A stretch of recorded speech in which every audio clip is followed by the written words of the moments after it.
Welcome back to my channel, Hasty Books. I'm Camilla, and today I'm bringing you a wrap-up of the books that I read for the Disability Readathon, which I joined in April.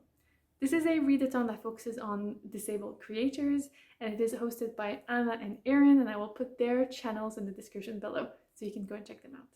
And I also wanted to do a shout out to Deborah from Booking with Deborah. I'll put her channel as well below. It's through her channel that I became aware of this readathon, so thank you for bringing it to my attention. I really enjoyed participating in this readathon.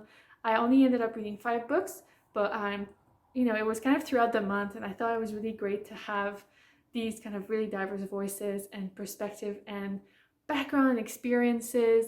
And also it made me aware that even though I'm always talking about reading diversely, that clearly I hadn't actually read that many disabled creators before, especially in terms of nonfiction, but also with fiction and novels that have a disabled characters at the core of it. So I'm really glad that this kind of brought my attention to the fact that that's clearly been something that's been missing from my general reading kind of diversely. And yeah, because I just love, if you follow my channel, you know that I'm all about obviously learning, but just getting other people's experiences. I think that's one of the reasons why I read. So this was a great readathon. Like I said, I ended up reading 5 books, so I'll wrap them up really quickly and let you know what I thought. I enjoyed all 5 of them, so I'm really glad. And I'll have a couple extra that I added to my TBR, and I will just talk about them a little bit. The first book that I read for this readathon, actually I read it on the 1st of April, and I read it in one day. I think I read it all in the train actually, because I actually went to work that day, and it is The Tea Dragon Society by Kate O'Neill. It is sort of at the cusp between like picture book and graphic novel, so it's kind of like a graphic short story.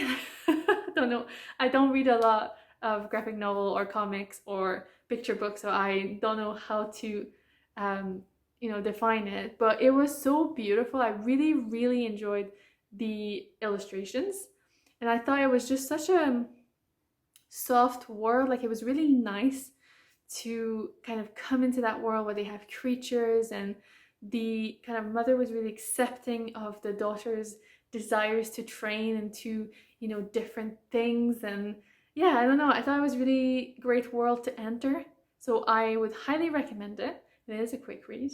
It's part of a series, so I'll definitely be looking for the next one. The second book that I read, another short book, was Blind Spot: Exploring and Educating on Blindness by Rowell. This is kind of a short format book that is based, I bought it through a Kickstarter by the 404 Inc. publisher here in Scotland, and they basically last year published, I think it was 8 small books. They were very like topical, it's all non-fiction, it's very cool. There was one about Schitt's Creek, it was a really great one, and I've participated into that one again this year.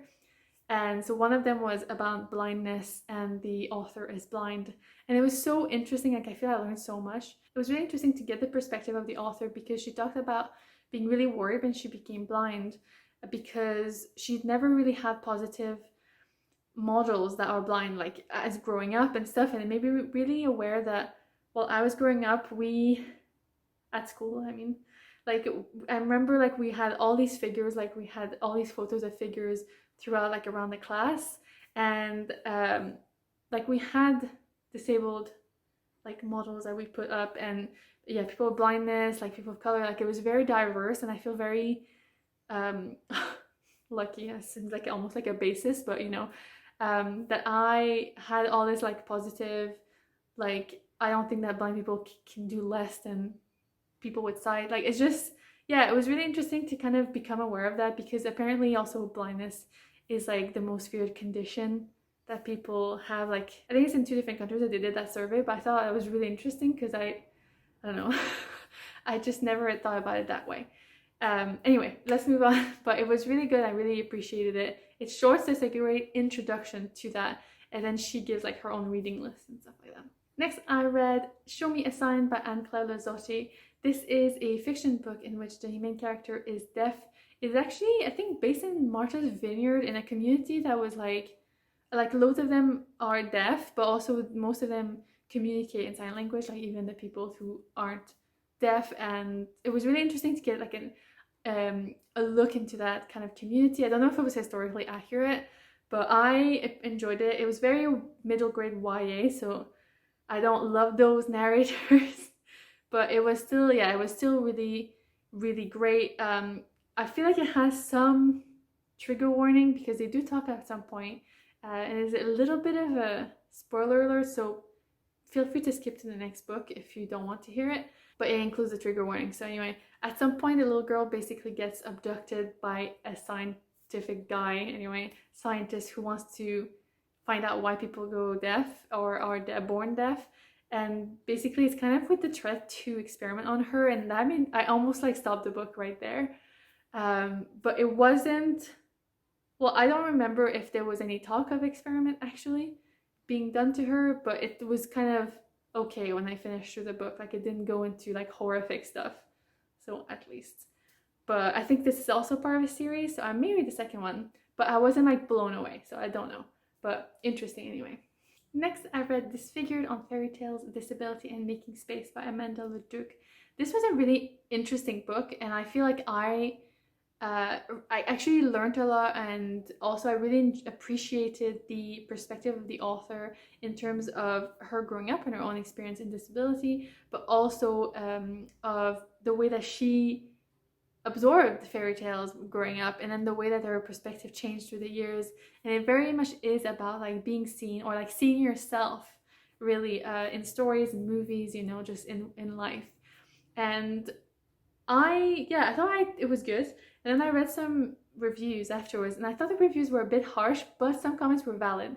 So I think generally what I'm gonna say is that I think this is a good intro book, but it does go a bit in surface on some things, and it does at some point kind of mix, like, because someone mentioned in a review basically that this being disfigured is not technically a disability, but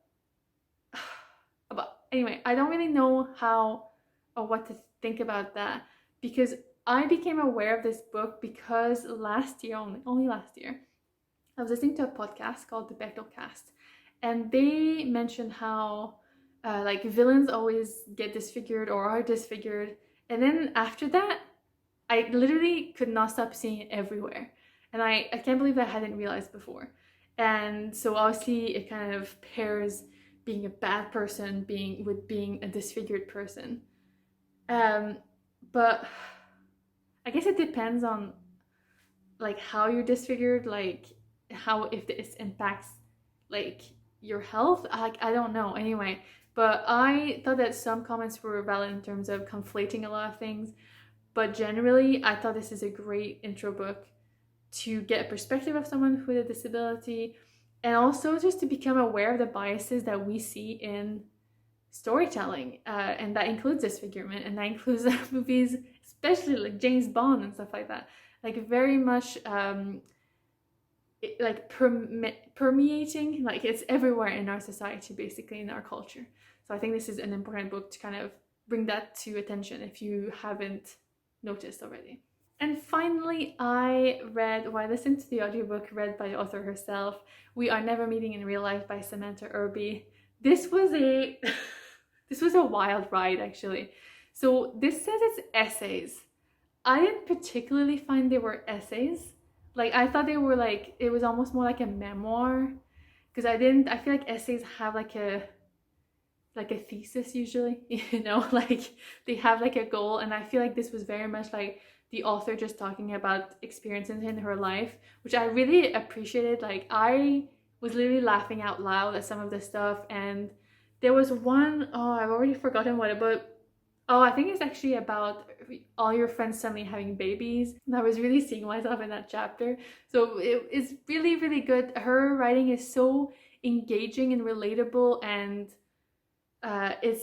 it's very, at times shocking. Like, I didn't enjoy when she talks about basically shitting herself and like all that stuff. I feel it becomes, I don't know, I don't know what that's trying to say. Like, I don't know. But at the same time, it's great to see an author that clearly has like no limits in terms of like, she will talk about herself and her life, and like nothing is taboo in terms of like, ooh, I don't go to the toilet kind of thing, right? That like basically all the storytellers and everything like always go by. So yeah, I I thought it was really good. I would definitely be interested in some of her other ones. I feel like this one, is it Wow?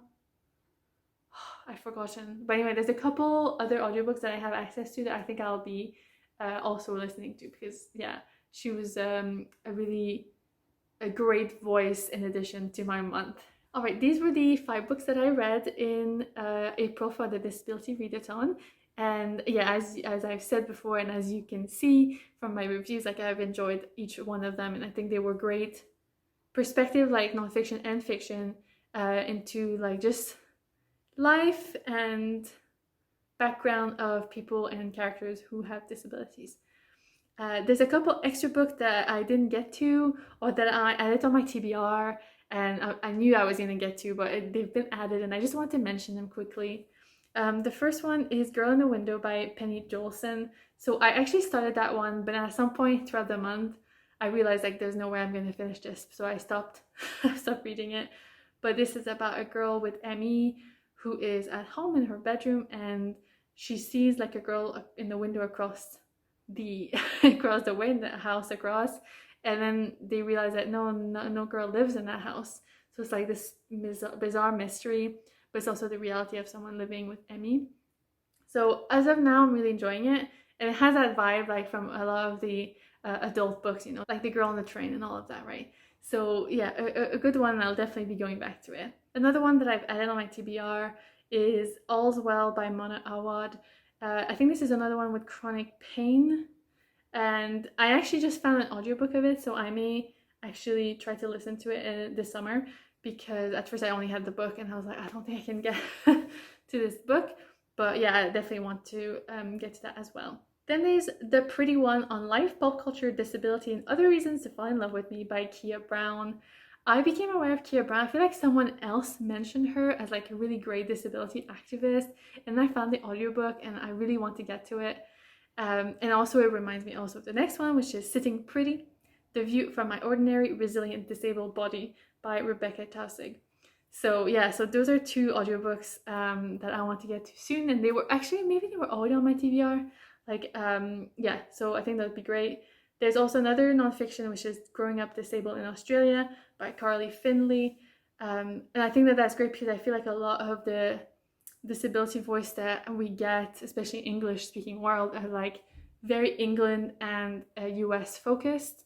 So I think it'd be great to get something different. And finally, the last, I guess it's more like an author, because there's multiple books that I want to mention. I hadn't realized that she had a disability, is Nnedi Okorafor, and she's the one who wrote Binti. So I read the first book a couple years ago and I really enjoyed it. It's like Afrofuturism, and it was really good.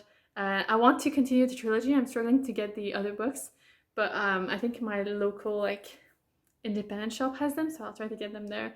And obviously Noor just came out in 2021. I tried to get a copy of that as well recently, and I'm struggling to get the audiobook actually. I saw that she also wrote a memoir. I don't know if it's a book or like an essay. It's quite short. I think it's like 100 pages, but it's Broken Places and Outer Spaces. So I really want to read that as well. I've added it to my TBR. So these are the books that I've added on my TBR sort of recently, like throughout April or maybe a bit before, and that I would love to get to this year. If you have any recommendations or suggestions or books you'd like to highlight by disabled creators, whether they're nonfiction or fiction, please leave them in the comments below. I would love to have my list become longer and longer. I think that'll be great. As always, thank you for watching, and hey, see you back. Bye!